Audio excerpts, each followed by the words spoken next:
बिस्मिल्लाहिर्रहमानिर्रहीम। अस्सलाम वालेकुम दोस्तों, आप देखिए फ़िदा जी के यूट्यूब चैनल और मैं हूँ फ़िदा हुसैन।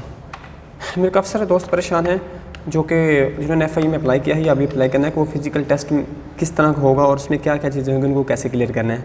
तो आज की इस वीडियो में आपको फ़िज़िकल स्टैंडर्ड के बारे में बताऊँगा कि इनका फ़िज़िकल स्टैंडर्ड क्या है, कौन कौन से हैं और क्या क्या रिक्वायरमेंट है। और उसके अलावा आपको ये बताऊँगा कि अगर आपने करना है तो आप किस तरह करके क्लियर कर सकते हैं फ़िज़िकल टेस्ट अपना।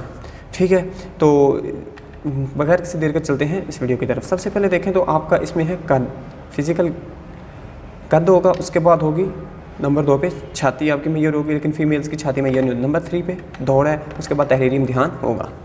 अब इसमें देखें तो आपने पास कैसे कर सकते हैं, कद कम होने की सूरत में कैसे बढ़ाएंगे, छाती कम होने की सूरत में क्या करेंगे, फिजिकल में नाश्ता किस तरह करना है, कद और छाती के पैमाइश के वक्त किन किन बातों का ख्याल रखना है, दौड़ के वक्त किन चीज़ों का ख्याल रखा जाए, ये सारी चीज़ें।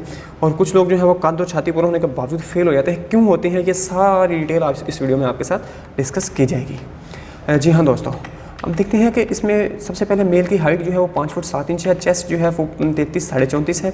और अगर बात करें हैं इसमें फ़ीमेल की तो उनका 5 फुट 2 इंच है और उसके बाद चेस्ट जो है उसकी कोई कंडीशन नहीं है।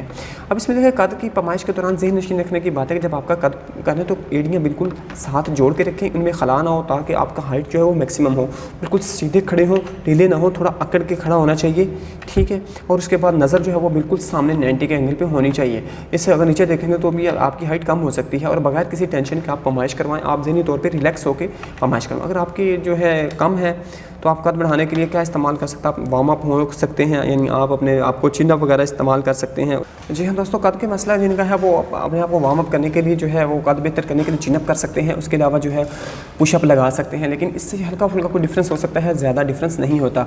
और किसी भी चिन अप कभी भी जब भी चिन अप करें तो आप लोग रनिंग वगैरह करके करें, वैसे नहीं करेंगे जिससे आपका जो है मसल पुल हो सकते हैं। छाती का मसला है तो ये बिल्कुल हल हो सकता है, आप ज़्यादा से ज़्यादा पुशअप करें। ठीक है, और वार्म अप करने होने के बाद करें, कभी भी ठंडे जिस्म से पुशअप नहीं करें। आप ज़्यादा से ज़्यादा पुशअप लगाएंगे आपकी चेस्ट फैल सकती है। उसके बाद अपनी खुराक को अच्छा कर दें जिनकी चेस्ट का मसला है, और ख़ास तौर पर दूध वगैरह लाजमी पीना चाहिए। उसके बाद आगे पैमाइश का तरीका है जो आपका कद का आपको बताया। अब छाती का है कि जिस दिन दौड़ होगी उस दिन आमतौर पे छाती नहीं होती, लेटिक नहीं होती। जिनको छाती का मसला उस दिन पेट भर के खा के जाएँ और ख़ास तौर पर जो है कसीर मिकदार में पानी पिएँ। पैमाइश के दौरान बिल्कुल सामने देखना चाहिए, और जब सामने सांस निकालने को कहें तो अगर आपको कोई मसला है तो थोड़ी सी मिकदार में अपने अंदर सांस भर के रखें ताकि इशू ना हो। उसके बाद जब छाती फैलाने का कहें तो खूब सांस भर लें अपने अंदर, और उसके बाद जो है पेट अंदर की तरफ ले जाएं, जैसे आपके सामने ये जो है आपको एक तस्वीर नज़र आ रही है।